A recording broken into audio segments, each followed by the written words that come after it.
വയലുകളിൽ ദൃശ്യവിസ്മയ വിരുന്നുമായി വിസ്ലിംഗ് താറാവിൻ കൂട്ടങ്ങൾ ശ്രദ്ധ നേടുന്നു. ചേന്ദമംഗല്ലൂർ, പുൽപ്പറമ്പ് ദർശ്യവയലുകളിലാണ് ഇന്ത്യൻ വിസ്ലിംഗ് താറാവ് അഥവാ ചൂളനരണ്ട പക്ഷികൾ അതിഥികളായി കൂട്ടമായി എത്തിയത്. 30 മുതൽ 50 എണ്ണം പക്ഷികളാണ് മനോഹരമായ കാഴ്ചയുടെ കുളിർമയാക്കുന്നത്. കാട്ടുതാറാവ് എന്ന പേരിലും അറിയപ്പെടുന്നുണ്ട്. രാവിലെയും വൈകിട്ടും വിണ്ണിൽ കൂട്ടമായി പലതവണ വട്ടമിട്ടു കറങ്ങി വയലുകളിലേക്ക് ഇറങ്ങുന്നത് മനോഹര കാഴ്ചയാണ്. മയിലുകളിലും ചെറിയ ജലാശയങ്ങളിലുമാണ് പക്ഷികളെ കാണുന്നത്. കൂട്ടമായി നീന്തിയും പറന്നും സഞ്ചരിക്കുന്നത്. പറക്കുന്നതിനിടയിൽ വിസിൽ മാതൃകയിലുള്ള ശബ്ദം പുറപ്പെടുവിക്കുന്നതിനാലാണ് വിസിലിംഗ് താറാവ് എന്ന് പറയപ്പെടുന്നത്. ഇവയെ കുളങ്ങൾ, പാടങ്ങൾ, ചെറു കായലുകൾ കേന്ദ്രീകരിച്ചാണ് കാണപ്പെടുന്നത്. തവിട്ട് നിറത്തിലുള്ള ശരീരവും നീളം കൂടിയ കഴുത്തും ജലത്തിൽ നീന്തി തുടിക്കാൻ കാലുകൾക്കിടയിലുള്ള പ്രത്യേക ചർമ്മവും വിസിലിംഗ് താറാവുകളുടെ സവിശേഷത. തെക്കുകിഴക്കൻ ഏഷ്യൻ രാജ്യങ്ങളിൽ ഇവയെ ധാരാളമായിട്ടുള്ളത്.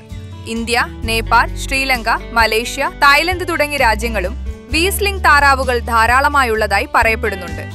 വയലുകളിലും ജലാശയങ്ങളിലെ ചെറിയ മത്സ്യങ്ങൾ, ചെറുപ്രാണികൾ, തവളകൾ തുടങ്ങിയവയാണ് വീസ്ലിംഗ് താറാവുകളുടെ ഭക്ഷണം. വീസിൽ ശബ്ദമുണ്ടാക്കി രാത്രിയും ആഹാരം തേടുന്നുവെന്ന സവിശേഷതയും ഈ പക്ഷികൾക്കുണ്ട്. അനാട്ടിഡേ പക്ഷികളുടെ കുടുംബത്തിലാണ് വീസ്ലിംഗ് പക്ഷികളെ ഉൾപ്പെടുത്തിയിരിക്കുന്നത്. ഇവയെ പിടികൂടുന്നതും വളർത്തുന്നതും ശല്യപ്പെടുത്തുന്നതും കുറ്റകരമാണ്. മഴക്കാലത്താണ് വീസ്ലിംഗ് താറാവുകളുടെ പ്രജനനം നടക്കുന്നത്. ജലാശയങ്ങളുടെ വരൾച്ചയും കൃഷിയിടങ്ങളിൽ ഉപയോഗിക്കുന്ന രാസവളങ്ങളും മനുഷ്യ ഇടപെടലുകളും ഈ പക്ഷികൾക്ക് നേരിടുന്ന ഭീഷണിയെന്ന് പരിസ്ഥിതി പ്രവർത്തകർ ചൂണ്ടിക്കാണിക്കുന്നത്. ഏതായാലും ഇവയുടെ വിസിലടിച്ച് വട്ടമിട്ട് പറക്കലും പാടങ്ങളിലും തോടുകളിലുമൊക്കെയുള്ള നീന്തി തുടിക്കലും അക്ഷരാർത്ഥത്തിൽ ആരെയും നയനസുന്ദരമാക്കുന്നതാണ്. Unnichekku, today news, Mukkam.